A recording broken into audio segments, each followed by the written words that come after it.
Hello, everyone. Welcome back to another Bible reading session with me. If you're new here, my name is Rita, and I go live reading the Bible, so you're happy to join. Today's Bible reading is going to be from Ezekiel, the book of Ezekiel, chapter 1 to chapter 4. You can follow up with my Bible reading plan on my community posts if you want to keep up with it. So I'll be reading Ezekiel chapter 1 now, and I'm reading from the New Living Translation. So you can join me as I read, or you can just listen as I read. Ezekiel chapter 1. A vision of living beings. On July 31st of my 13th year, while I was with the Judean exiles beside the Kibar River in Babylon, the heavens were opened, and I saw visions of God. This happened during the 5th year of King Jehoiakim's captivity. The Lord gave this message to Ezekiel, son of Buzi, a priest, beside the Kibar River in the land of the Babylonians. And he felt the hand of the Lord take hold of him. As I looked, I saw a great storm coming from the north, driving before it a huge cloud that flashed with lightning and shone with brilliant light. There was fire inside the cloud, and in the middle of the fire glowed something like gleaming amber. From the center of the cloud came four living beings that looked human, except that each had four faces and four wings.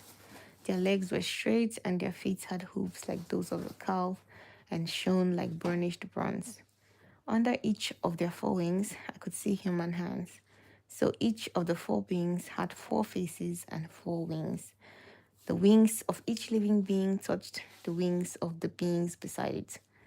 Each one moved straight forward in any direction without turning around. Each had a human face in the front, the face of a lion on the right side, the face of an ox on the left side, and the face of an eagle at the back. Each had two pairs of outstretched wings, one pair stretched out to touch the wings of the living beings on either side of it, and the other pair covered its body. They went in whatever direction the Spirit chose, and they moved straight forward in any direction without turning around. The living beings looked like bright coals of fire or brilliant torches, and lightning seemed to flash back and forth among them. And the living beings darted to and fro like flashes of lightning. As I looked at these beings, I saw four wheels touching the ground beside them, one wheel belonging to each. The wheels sparkled as if made of beryl. All four wheels looked alike and were made the same. Each wheel had a second wheel, turning crosswise within it. The beings could move in any of the four directions they faced, without turning as they moved. The rims of the four wheels were tall and frightening, and they were covered with eyes all around. When the living beings moved, the wheels moved with them. When they flew upward, the wheels went up too. The spirit of the living beings was in the wheels. So wherever the spirit went, the wheels and the living beings also went. When the beings moved, the wheels moved. When the beings stopped, the wheels stopped. When the beings flew upward, the wheels rose up, for the spirit of the living beings was in the wheels. Spread out among them was a surface like the sky, glittering like crystal. Beneath this surface, the wings of each living being stretched out to touch the other's wings, and each had two wings covering its body. As they flew, their wings sounded to me like waves crashing against the shore, or like the voice of the Almighty, or like the shouting of a mighty army. When they stopped, they let down their wings. As they stood with wings lowered, a voice spoke from beyond the crystal surface above them. Above this surface was something that looked like a throne made of blue lapis lazuli. And on this throne, high above, was a figure whose appearance resembled a man. From what appeared to be his waist up, he looked like a gleaming amber, flickering like a fire, and from his waist down, he looked like a burning flame, shining with splendor. All around him was a glowing halo, like a rainbow shining in the clouds on a rainy day. This is what the glory of the Lord looked like to me. When I saw it, I fell face down on the ground and I heard someone's voice speaking to me. Chapter 2. Ezekiel's Call and Commission. "Stand up, son of man," said the voice. "I want to speak with you." The Spirit came into me as he spoke, and he set me on my feet. I listened carefully to his words. "Son of man," he said, "I am sending you to the nation of Israel, a rebellious nation that has rebelled against me. They and their ancestors have been rebelling against me to this very day. They are a stubborn and hard-hearted people, but I am sending you to say to them, 'This is what the sovereign Lord says,' and whether they listen or refuse to listen, for remember, they are rebels, at least they will know they have had a prophet among them. Son of man, do not fear them or their words. Don't be afraid, even though their threats surround you like nettles and briars and stinging scorpions. Do not be dismayed by their dark skulls, even though they are rebels. You must give them my messages, whether they listen or not. But they won't listen, for they are completely rebellious. Son of man, listen to what I say to you. Do not join them in their rebellion. Open your mouth and eat what I give you." Then I looked and I saw a hand reaching out to me. It held a scroll, which he unrolled, and I saw that both sides were covered with funeral songs, words of sorrow, and pronouncements of doom. Chapter 3. The voice said to me, "Son of man, eat what I am giving you. Eat this scroll, then go and give its message to the people of Israel." So I opened my mouth, and he fed me with the scroll. "Fill your mouth, fill your stomach with this," he said. And when I ate it, it tasted as sweet as honey in my mouth. Then he said, "Son of man, go to the people of Israel and give them my messages. I am not sending you to a foreign people whose language you cannot understand. No, I am sending you to people with strange and difficult speech. If I did, they would listen. But the people of Israel won't listen to you any more than they listen to me. For the whole lot of them are hard-hearted and stubborn. But look, I have made you as obstinate and hard-hearted as they are. I have made your forehead as hard as the hardest rock. So don't be afraid of them or fear their angry looks, even though they are rebels." Then he added, "Son of man, let all my words sink deep into your own heart first. Listen to them carefully for yourself. Then go to your people in exile and say to them, 'This is what the sovereign Lord says. Do this, whether they listen to you or not.'" Then the Spirit lifted me up, and I heard a loud rumbling sound behind me. May the glory of the Lord be praised in his place. It was the sound of the wings of the living beings as they brushed against each other and the rumbling of their wheels beneath them. The Spirit lifted me up and took me away. I went in bitterness and turmoil, but the Lord's hold on me was strong.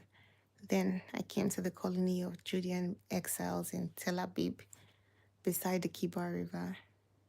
I was overwhelmed and sat among them for 7 days. After 7 days, the Lord gave me a message. He said, "Son of man, I have appointed you as a watchman for Israel. Whenever you receive a message from me, warn people immediately.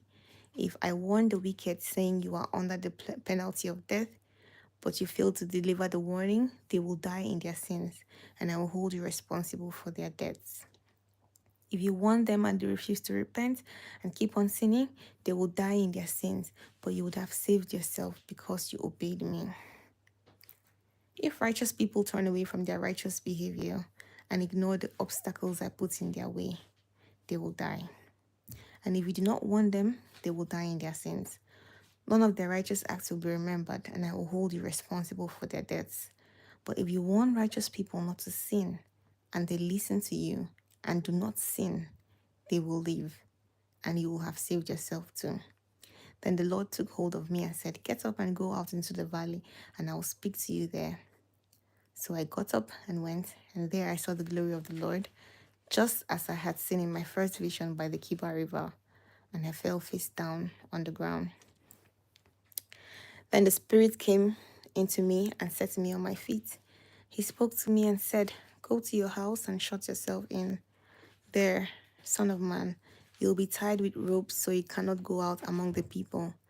And I will make your tongue stick to the roof of your mouth so that you'll be speechless and unable to rebuke them, for they are rebels.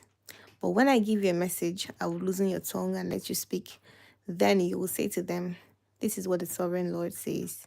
Those who choose to listen will listen, but those who refuse will refuse, for they are rebels. Chapter 4, a sign of the coming siege. And now, Son of man, take a large clay brick and set it down in front of you. Then draw a map of the city of Jerusalem on it. Show the city under siege. Build a wall around it so no one can escape. Set up the army camp and surround the city with siege rams and battering rams. Then take iron girdle and place it between you and the city. Turn toward the city and demonstrate how harsh the siege will be against Jerusalem. This will be a warning to the people of Israel. Now lie on your left side and place the sins of Israel on yourself.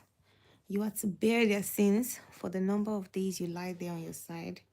I am requiring you to bear Israel's sins for 390 days, one for each year of their sin. After that, turn over and lie on your right side for 40 days, 1 day for each year of Judah's sins. Meanwhile, keep staring at the siege of Jerusalem. Lie there with your arm bared and prophesy her destruction. I will tie you up with ropes so you won't be able to turn from side to side until the days of your siege have been completed. Now go and get some wheat, barley, beans, lentils, millet, and emmer wheat, and mix them together in a storage jar. Use them to make bread for yourself during the 390 days you'll be lying on your side. Ration this out to yourself, 8 ounces of food for each day, and eat it at set times. Then measure out a jar of water for each day and drink it at set times. Prepare and eat this food as you would barley cakes. While all the people are watching, bake it over a fire using dried human dung as fuel, and then eat the bread. Then the Lord said, This is how Israel will eat defiled bread in the Gentile lands to which I will banish them. Then I said, O sovereign Lord, must I be defiled by using human dung? For I have never been defiled before. From the time I was a child until now, I have never eaten any animal that died of sickness or was killed by other animals. I have never eaten any meat forbidden by the law. All right, the Lord said, You may bake your bread with cow dung instead of human dung. Then he told me, Son of man, I will make food very scarce in Jerusalem. It will be weighed out with great care and eaten fearfully. The water will be rationed out drop by drop, and the people will drink it with dismay. Lacking food and water, people will look at one another in terror, and they will waste away under their punishment.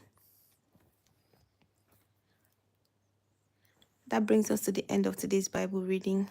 Thank you for staying tuned today, and I'll see you in my next Bible reading session. Have a lovely night.